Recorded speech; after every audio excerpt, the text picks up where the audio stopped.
Il ne vous aura pas échappé que nous sommes au mois de novembre, aux portes de l'hiver, déjà enneigé.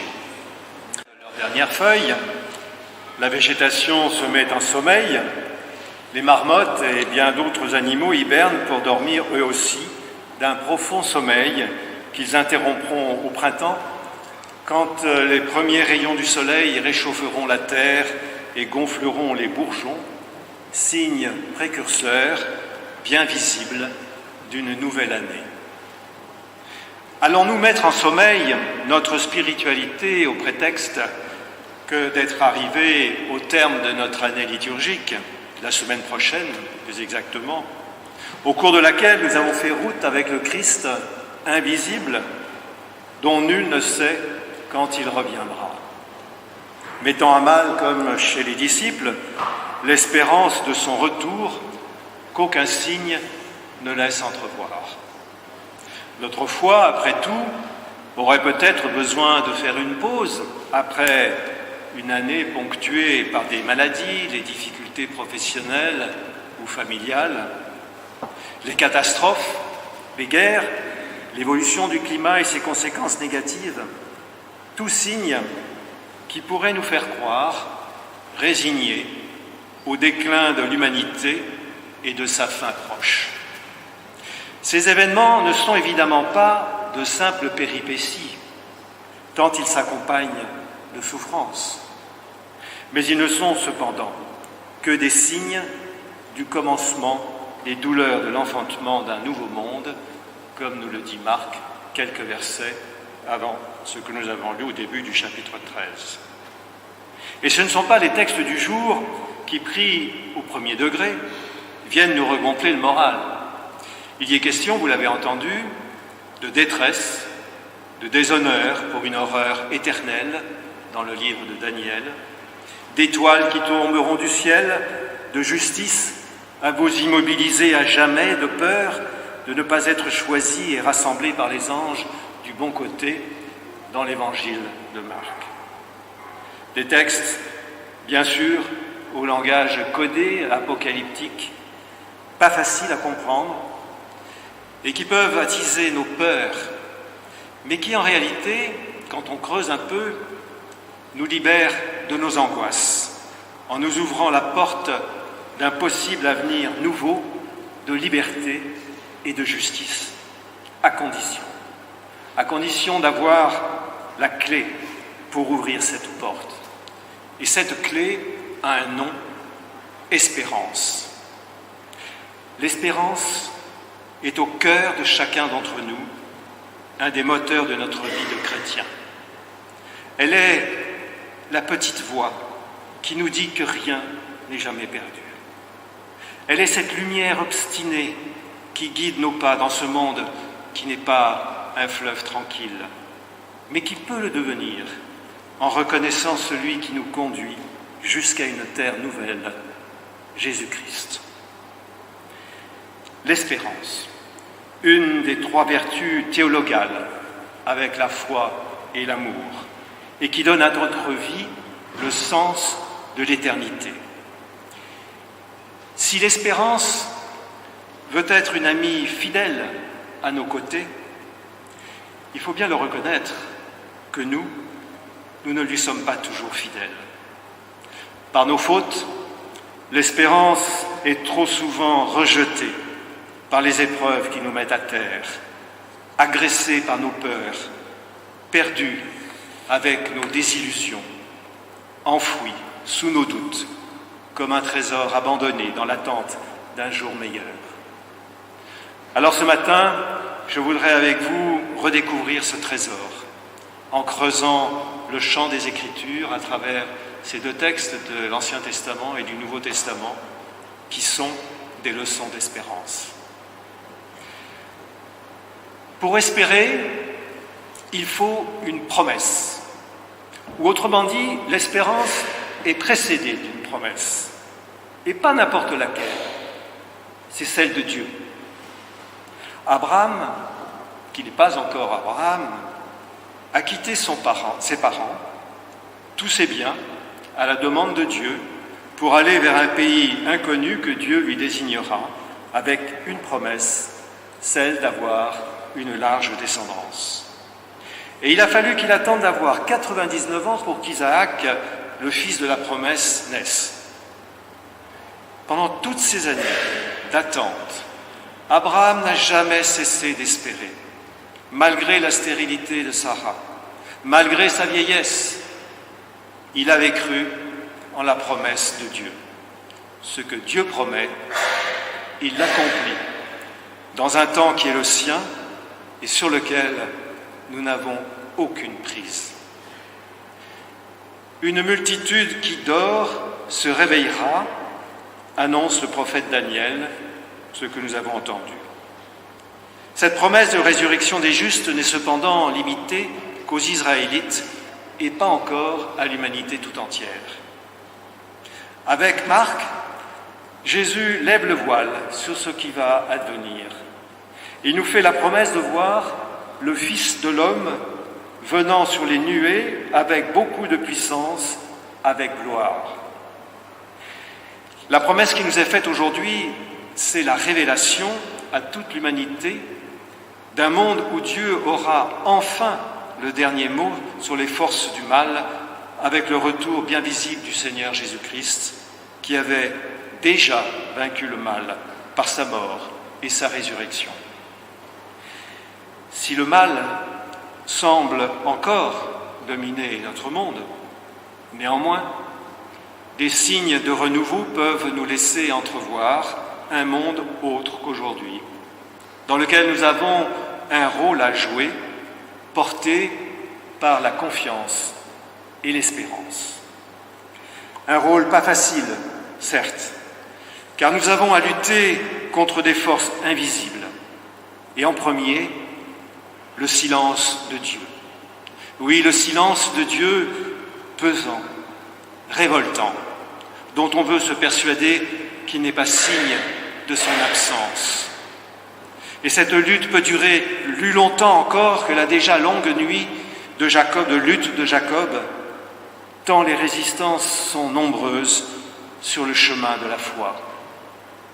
Il nous faut lutter contre l'image d'un Dieu de l'impossible qui ne pourrait pas tenir ses promesses, même les plus impossibles, contre tout ce qui nous éloigne de lui ou contre ceux qui voudraient nous en éloigner, contre tous ceux qui voudraient nous empêcher de mettre notre espérance en Christ et qui nous accusent de fuir la réalité du monde, de vivre dans l'utopie d'un au-delà mirifique.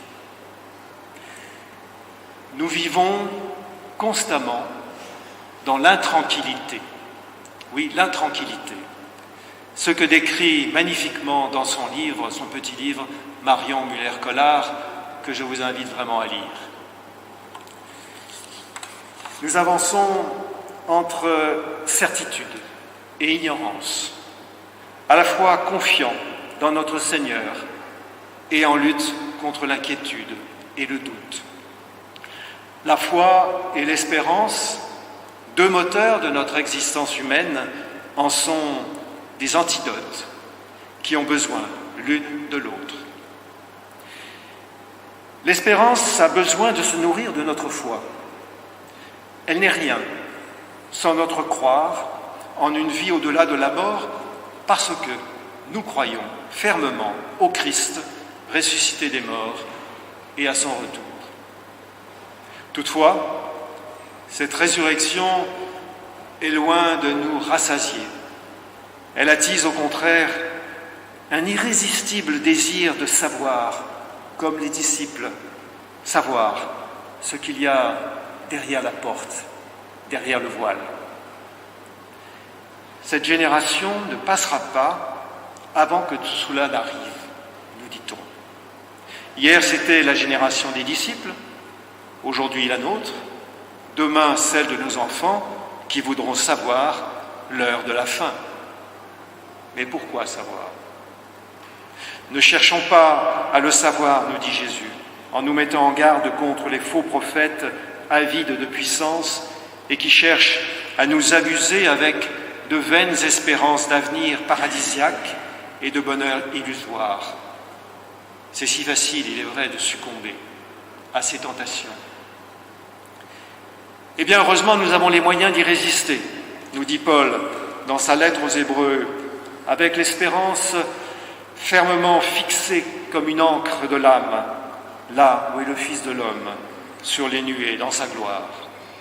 Rien ne peut la détacher, car cette espérance s'est fortifiée dans notre foi, fondée sur une parole, pas celle de faux messie, mais celle de Dieu, en Jésus le Christ, que nous venons entendre au culte, ou bien en lisant chez nous la Bible. Parole qui nous invite aussi à la prière, en laissant entrer le Christ en nous. Libre à nous, bien sûr, de le laisser entrer. Je me tiens à la porte et je frappe, dit le Christ dans le livre de l'Apocalypse. Si quelqu'un entend ma voix et ouvre la porte, j'entrerai chez lui. C'est lui, oui, c'est lui qui suscite notre désir de Dieu. Avec lui, notre foi s'affermit lentement, mais sûrement. Sûrs de Dieu, nous pouvons alors regarder l'avenir avec confiance et une espérance patiente. Une espérance bien vivante aussi, qui crée en nous une dynamique et qui nous met en marche pour rendre compte par le témoignage et l'action.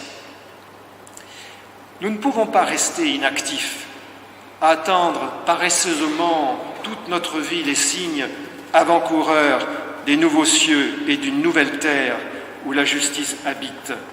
Comme nous le rappelle sur ce tableau le verset de Pierre, que vous avez sous vos yeux chaque dimanche, mais qu'on ne voit plus. D'une part parce qu'il est masqué par la chair, c'est un peu dommage, mais aussi parce que, par habitude, par indifférence peut-être, comme si nous n'avions rien à attendre. Pour ce qui est du jour et de l'heure, personne ne les connaît, pas même les anges dans le ciel, pas même le Fils, mais le Père seul, nous dit Jésus. Comme vous, bien sûr, je ne sais pas quand ce sera le jour de la fin des temps et de la venue du Fils de l'homme. Seul, Dieu imprévisible le sait. Alors il faut bien vivre avec cette réalité et gérer notre impatience. De nos jours, toute situation d'attente est devenue insupportable. L'immédiateté est devenue une marque de l'homme moderne, voire un droit exigible que les faiseurs d'opinion revendiquent haut et fort, nourrissant notre impatience, comme, souvenez-vous, lors du récent remaniement ministériel qui tardait à leurs yeux. Comme si c'était la fin du monde. On veut tout de suite. C'est, comme vous pouvez peut-être le faire de temps en temps, signé au bas de votre courriel « ASAP, as soon as possible ». L'attente de la parousie peut être longue. Après tout, cela dure depuis plus de 2000 ans, sans rien voir. Et la probabilité est forte pour que nous n'assistions pas à cet événement. Mais ce n'est pas une raison pour rester les bras croisés. Car attendre, ce n'est pas de renoncer à l'action dans une sorte de sidération mystique ou peureuse. L'attente doit nous rendre disponibles à tout instant à l'inattendu de Dieu qui est proche, à nos portes, prêt à sortir de son silence. Pour le théologien contemporain allemand Jürgen Moltmann, le monde n'est pas une salle d'attente sans intérêt pour tuer le temps avant le voyage céleste de l'âme. Il est au contraire le théâtre où se joue la nouvelle création de toute chose, l'arène où se conquiert la liberté. Eh bien, nous en sommes les acteurs, comme enfants de Dieu, de l'espérance. Nous ne vivons pas déjà dans un futur merveilleux, mais encore dans le présent, fait d'injustice, de douleur, de pauvreté bien réelle. Appelés par Jésus à être le ciel de la terre, dans un monde plus juste, nous pouvons faire en sorte que cette espérance vienne concrètement soulager les injustices et la pauvreté. Parce que le royaume de Dieu, promis, commence déjà ici, maintenant, dans nos vies, si nous acceptons de participer à sa réalisation. Jésus ne reviendra pas pour changer le monde. Il attend que le monde ait changé pour revenir. Le ciel et la terre passeront, mais mes paroles ne passeront pas. Depuis l'aube des temps, ces paroles retentissent, claires, intemporelles. Elles nous obligent à porter l'espérance aux plus fragiles pour qui l'Évangile est annoncé comme le fit Jésus, qui ne s'est pas contenté de prêcher son Évangile, mais de le mettre en acte auprès des plus petits. Et au fond, c'est ce que font à des degrés divers beaucoup d'entre vous. Je pense aux bénévoles de l'entraide, de Solidarité chrétienne, de la CIMAD, de l'ACAT, toutes celles et ceux qui sont au service de l'Église. Mais on peut aussi semer l'espérance autour de soi, ici, dans la rue, dans vos familles, dans le métro, ne serait-ce qu'en portant un regard bienveillant à celui qui tend la main. Et puis nous pouvons le faire aussi en participant à la recréation de notre terre. Commencer avec la résurrection du Christ par des actions individuelles, en adaptant, par exemple, nos modes de consommation ou collectives au sein d'organismes comme le DEFAP ou en participant à la démarche Église verte et bien d'autres actions. Alors ensemble, nous avons vu que l'espérance était précédée d'une promesse, qu'elle se nourrissait de notre foi et réciproquement, et qu'elle était bien vivante en action. Mais je ne voudrais pas conclure sans souligner qu'elle nous ouvre à la joie, comme nous y exhorte Paul. Sois joyeux dans l'espérance, parce que la joie dans l'espérance transfigurera ta vie. L'espérance n'est pas que consolation dans la souffrance, ni espérance dans l'attente d'un avenir meilleur, mais elle est joie de vivre le présent en Dieu par Jésus le Christ. Et c'est cette joie qui donne des couleurs à la vie présente et future. Et voyez-vous, c'est ce que traduit ce tableau que j'ai mis sur la feuille de culte et qui vient d'un artiste contemporain qui s'appelle Jean-Pierre Gagnard, qui est un architecte d'intérieur. Vous remarquerez que ce sont les mêmes couleurs que celles du logo de Batignolles, et ainsi que celles de l'EPUF, de l'Église protestante unie de France. Après tout, c'est tout un programme joyeux pour notre Église. Alors, chers amis, réjouissons-nous. Oui, réjouissons-nous d'avoir redécouvert le trésor de l'espérance en nous mettant à l'écoute d'une parole qui demeure de génération en génération. À celui qui met sa confiance dans le Seigneur. Et il nous dit son éternelle puissance créatrice. Là où nos routes se perdent, Dieu en Jésus-Christ sera toujours là pour nous ouvrir de nouvelles portes et nous dévoiler un avenir et une espérance promis déjà par le prophète Jérémie. L'absence du Christ et l'attente indéterminée de sa venue ne doivent pas nous paralyser, mais au contraire, elles nous poussent à nous lever, confiants dans les promesses de notre Dieu. Quand vous verrez ces choses arriver, sachez qu'il est proche aux portes. Le jour où ces choses arriveront n'est pas encore levé, mais après tout, qu'importe. Car avec le Christ, le vieux monde peut mourir. Le royaume est au milieu de nous, imperceptible, émergeant chaque jour un peu plus sans bruit, comme la sève montante au prochain printemps viendra réveiller les bourgeons du figuier. En attendant ce printemps, frères et sœurs, restez éveillés, debout. L'espérance est à vos portes. Amen.